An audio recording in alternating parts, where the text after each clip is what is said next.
یمی ولا تخافی ولا تحزنی انا رادوه الیک وجاعلوه من المرسلین۔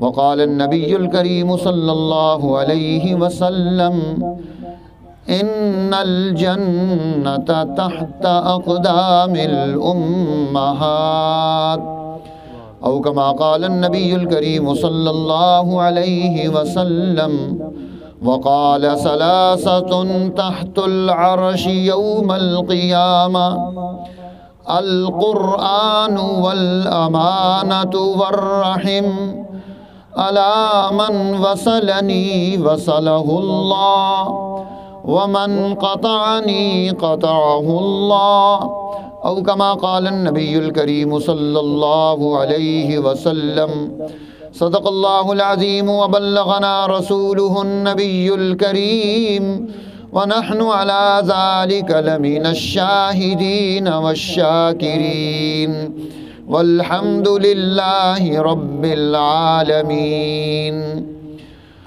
ان اللہ وملائکتہ یصلون علی النبی یا ایہا الذین آمنوا صلوا علیہ وسلموا تسلیما۔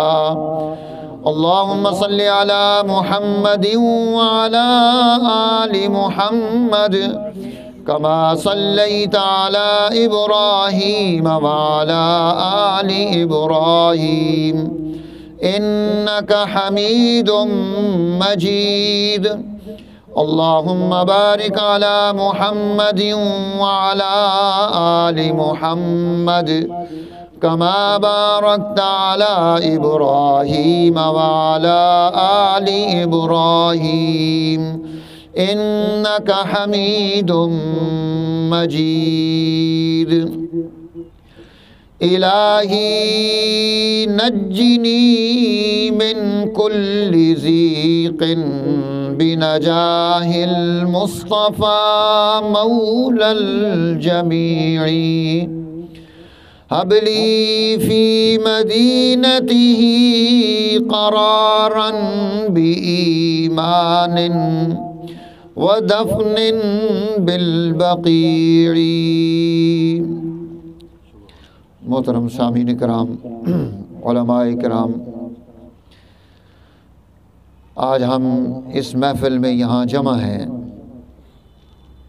مختلف محفلیں قائم ہوتی ہیں، یہ غم کی محفل ہے کہ ہمارے بھائی خالد اور ان کے برادران، ان کی والدہ محترمہ دنیا فانی سے کوچ کر گئیں۔ والدین یہ اللہ کی طرف سے عظیم نعمت ہوتی ہے، اور جب تک ماں باپ زندہ ہوں انسان کے پیچھے دعائیں چلتی ہیں، اور یہ تعلق دعا کا بے لوث ہوتا ہے، اس میں کوئی لالچ نہیں ہوتی، اور جب ماں باپ نہ ہوں تو دعاؤں کے وہ دروازے جو بے لوث ہوتے ہیں وہ ختم ہو جاتے ہیں۔ کل رات ہی میں خالد بھائی سے یہی بات کر رہا تھا کہ اب آپ اپنی کمر خود کس لیں اور اپنی نیکیوں کے خیر کے راستوں کے لیے، دعاؤں کے لیے اب خود تیار ہو جائیں۔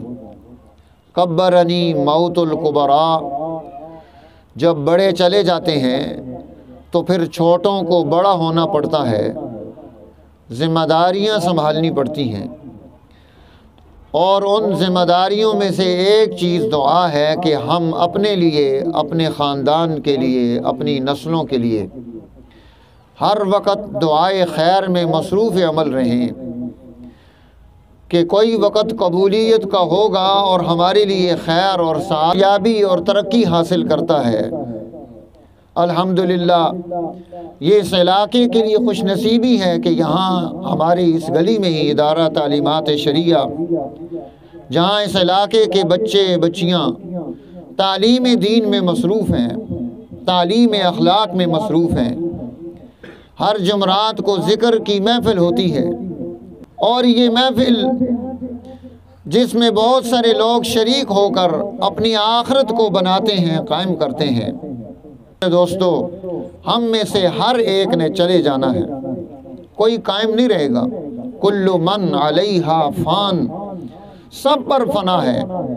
وَيَبْقَى وَجْهُ رَبِّكَ، ذات کو ہے اور کسی کو بقا نہیں ہے۔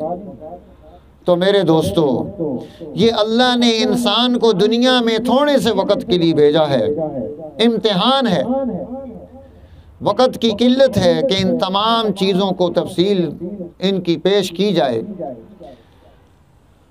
ابھی شاہ صاحب نے بھی آپ کے سامنے خطاب کرنی بنے گی۔ اصل چیز یہ غور کرنا ہے۔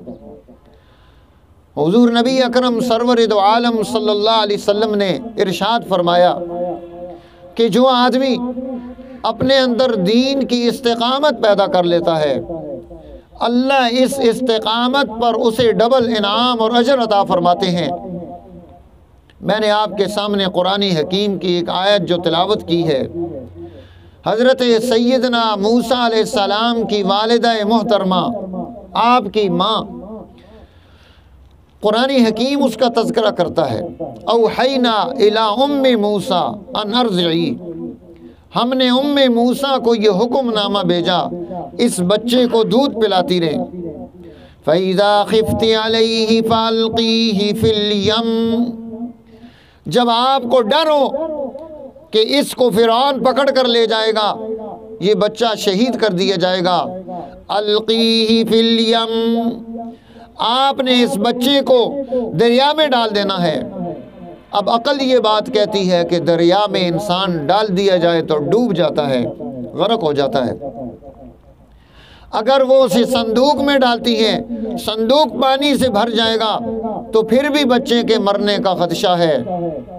اور اگر صندوق کے سارے سوراخ بند کر دیے جائیں تو پھر آکسیجن نہیں ملے گی، آکسیجن کی کمی کی وجہ سے بچہ مر جائے گا۔ لیکن اللہ کا حکم تھا حضرت سیدنا موسیٰ علیہ السلام کی والدہ محترمہ کو، اور فرمایا کہ غم نہ کرنا، اِنَّا رَادُّوهُ إِلَيْكَ، ہم یہ بچہ تمہیں واپس بھی کریں گے، وَجَاعِلُوهُ مِنَ الْمُرْسَلِينَ، ہم اسے رسول بھی بنائیں گے۔ اب وہ ماں سوچتی ہے کہ جب اس بچے نے رسول بن جانا ہے، اس نے نبی بننا ہے، اس نے ہادی بننا ہے، تو اسے اس گھر کے اندر بھی تو حفاظت مل سکتی ہے۔ اللہ حفاظت چاہے تو دے سکتا ہے۔ اسے میں کسی پہاڑ کی غار کی کوہ میں چھپاؤں، وہاں اس کی حفاظت ہو جائے۔ اسے میں گھر کے چھت پہ رکھ دوں، وہاں اس کی حفاظت ہو جائے۔ اللہ فرما رہے ہیں نہیں پانی میں ڈال دوں۔ اب اس ماں نے اللہ کے حکم کو سن کر اس بچے کو صندوق میں ڈالا اور صندوق میں ڈال کر پانی میں بہا دیا۔ اب وہ بچہ چلتا چلتا صندوق وہاں پہنچ گیا جہاں فرعون موجود ہے، اس کے ساتھ اس کی بیگم آسیہ ہے اور 400 غلام ہیں اس کے ساتھ، باندیاں ہیں، آگے پیچھے پھر رہے ہیں۔ انہوں نے صندوق کو اٹھا لیا، جب اٹھایا تو لا کر فرعون کے سامنے رکھا، کھولا تو اندر بچہ ہے۔ اب وہ تو بچوں کو قتل کر رہا تھا۔ اللہ فرماتے ہیں وَأَلْقَيْتُ عَلَيْكَ مَحَبَّةً مِّنِّي، اے موسیٰ میں نے اپنی محبت کی تجلی تیرے چہرے پر ڈال دی۔ جب یہ تجلی محبت اللہ کی طرف سے یہاں آئی، اب جو اس بچے کو دیکھتا ہے دل دے بیٹھتا ہے۔ حضرت آسیہ جو بعد میں مسلمان ہو جاتی ہیں، حضرت سیدنا موسیٰ علیہ السلام کے کلمے کو پڑھ لیتی ہیں، جب انہوں نے دیکھا وہ محبت غالب آئی، فرمانے لگی لا تقتلوا، اسے مت قتل کرو، عسیٰ ان ینفعنا او نتخذہ ولدا، یہ ہمیں نفع دے گا، ہم اسے اپنا بیٹا بنا لیں گے۔ اب وہ فرعون نے چھوڑ دیا اسے۔ آسیہ خوش ہو گئی جب اس نے دیکھا یہ میری محبوب بیوی، پیاری بیوی خوش ہو گئی ہے، اس نے وہاں موجود تمام غلاموں اور باندیوں کو آزادی دے دی۔ حضرت موسیٰ علیہ السلام کا بچپن ہے، وہاں پہنچتے ہی انسانوں کو آزادی مل رہی ہے۔ اللہ کی طرف سے یہ اولیاء اللہ جس علاقے میں موجود ہوتے ہیں اس علاقے کو شیطانوں سے اور ان کی نفسانی خواہشات سے حفاظتیں اور آزادیاں دیتے ہیں، انہیں خیر کے راستے پر کھڑا کر دیتے ہیں۔ وہاں پہنچتے ہی آزادی مل گئی۔ میرے دوستو، جب یہ آزادی نصیب ہو گئی ان کو، حضرت آسیہ کہنے لگی فرعون کے سامنے، قرۃ عین لی ولک، یہ میری اور تیری آنکھوں کی ٹھنڈک ہے۔ وہ کہنے لگا قرۃ عین لکی، یہ تیری آنکھوں کی ٹھنڈک ہے، لا حاجتی لی، مجھے اس کی کوئی حاجت نہیں، کوئی ضرورت نہیں کہ یہ میری آنکھوں کی ٹھنڈک ہو۔ مفسرین نے عجیب نقطہ لکھا ہے، فرماتے ہیں اگر وہ وہاں پر صرف ہاں کہہ دیتا تو اس ہاں کی برکت سے اللہ اسے جو ہے ایمان نصیب کر دیتے۔ وہ کہنے لگا میری آنکھوں کی ٹھنڈک نہیں، اب ان کی آنکھوں کی ٹھنڈک اللہ نے بنا دیا کہ اسے، اس عورت کو اللہ نے ایمان نصیب کر دیا۔ وہ ایمان کی حالت سے دنیا میں جا رہی ہیں اور قابل فخر ایمان ہے۔ بڑی تکلیفیں فرعون نے انہیں دیں، اذیتیں دی، لیکن وہ ان اذیتوں اور تکلیفوں کی وجہ سے اس کے کلمے اور ایمان کو اس سے نہیں چھین سکا۔ یہ ایک ماں ہے، اس ماں کے دل میں جب اس نے بچے کو صندوق میں ڈال دیا کیا گزر رہی ہوگی۔ اللہ فرماتے ہیں ان کادت لتبدی بہ لولا ربطنا علیہا، اگر ہم اس کے دل پر گرا نہ لگا دیتے تو یہ اس بات کو اظہار میں لے آتی، پیش کر دیتی، ہم نے دل کو گرا لگا دی تھی۔ رات گزر گئی، بچے کو دودھ پلانا چاہتے ہیں، عورتیں آ رہی ہیں، دائیاں آ رہی ہیں، بچہ کسی کو ہاتھ ہی نہیں لگاتا۔ کیوں؟ اللہ نے حرمنا علیہ المراضع، تمام دودھ حرام کر دیے موسیٰ علیہ السلام پر، کسی اور کا دودھ نہیں پینا۔ صبح موسیٰ علیہ السلام کی بہن ماں حکم دیتی ہے اسے جاؤ اپنے بھائی کے حالات لے کر آؤ۔ وہ بھائی کے حالات کے لیے وہاں پہنچتی ہیں۔ جب وہاں پہنچی تو انہوں نے دیکھا کہ بچہ دودھ نہیں پی رہا۔ اس نے کہا میرے پاس انتظام ہے، ایک گھرانہ ہے جو گھرانہ اس بچے کی حفاظت بھی کر سکتا ہے، خیر خواہی بھی کر سکتا ہے، اس کو دودھ بھی پلا دے گا۔ اب فرعون فوراً کانشس ہو گیا کہ یہ خیر خواہی والی بات تو نے کیوں کی ہے۔ وہ موسیٰ علیہ السلام کی بہنیں وہ کہنے لگی کہ دیکھو ہم تمہارے ماتحت لوگ ہیں، ہم تم بادشاہوں کی خیر خواہی نہیں کریں گے تو کس کی کریں گے، ہمارا کام ہی خیر خواہی ہے۔ اس نے کہا ہاں ٹھیک ہے لے آؤ۔ جب وہ لے آئے، موسیٰ علیہ السلام کی ماں نے بچے کو پیار کیا، دل کے ساتھ لگایا، دودھ پلانا شروع کیا، بچہ پی رہا ہے۔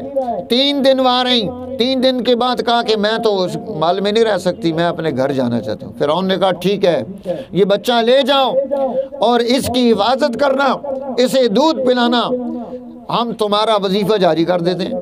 حضور نبی اکرم سرور دو عالم صلی اللہ علیہ وسلم نے فرمایا دیکھو اس ماں کی دین پر استقامت نے اس کے اندر خوبی پیدا کر دی۔ خوبی کیا پیدا کر دی کہ اللہ نے اسے ڈبل انعام عطا کر دیا، اپنے بچے کو دودھ پلا رہی ہے اور پیسے فرعون دے رہا ہے۔ حالانکہ فرعون وہ کیا تھا، اللہ فرما رہے ہیں موسیٰ علیہ السلام کی ماں کو عدو لی ولکا، وہ اس بچے کا بھی دشمن ہے، میرا بھی دشمن ہے۔ تو دشمن کے ہاتھ سے دودھ پلا دیا۔ ماں کی تاثیر دیکھیے، ماں کی برکت دیکھیے، ماں کی محبت دیکھیے۔ تو میرے دوستو، ماں باپ جب دین کے لیے استقامت اختیار کر لیتے ہیں کہ ہم اپنی نسل کی حفاظت کریں گے تو یہ حفاظت انہیں کامیابی کی طرف لے کر جاتی ہے۔ آج ہماری ذمہ داری ہے، ہمارے پاس نسل ہے، اس نسل کو اچھا بنانا، ان میں خوبی منتقل کرنا، انہیں اخلاق سکھانا، انہیں تعلیمات دینا، ان کی نگرانی کرنا بڑا ضروری ہے۔ میرے پاس بچے حفظ کرتے ہیں، میں ان کے والدین کو کہتا ہوں کہ بچے شام کو آپ کے پاس آئے ہیں، ان کو سبق یاد کراؤ بھائی، بٹھا کر نگرانی کرو تاکہ یہ بچے آپ کی نگرانی میں بھی ہوں اور ان کی اچھی تربیت ہو جائے۔ اگر ہم اچھی نسل، اچھی سوسائٹی خاندانوں کو دیں گے تو اس کی برکات آئیں گی۔ بہرحال اللہ تعالیٰ مرحومہ کی مغفرت فرمائے، ان کے درجات بلند فرمائے، ان کے والد صاحب کی مغفرت فرمائے، درجات بلند کرے، اور ان کے خاندان کے جو لوگ چلے جائے ان کے بھی درجات اللہ تعالیٰ بلند فرمائے۔ ہمارے اس علاقے میں جتنے احباب ہمارے ساتھ معاونین، محبین، متعلقین، اللہ تعالیٰ ان سب کے گھروں میں خیریں، برکتیں، ان کا نزول فرمائے، اور اس علاقے کو حفاظتیں اور برکتیں نصیب فرمائے۔ اللہ تعالیٰ دین کے ساتھ ہمارا اوڑھنا بچھونا قائم فرمائے تاکہ ہم دنیا میں بھی سرخرو ہوں، آخرت میں بھی سرخرو ہوں۔ وآخر دعوانا ان الحمدللہ رب العالمین۔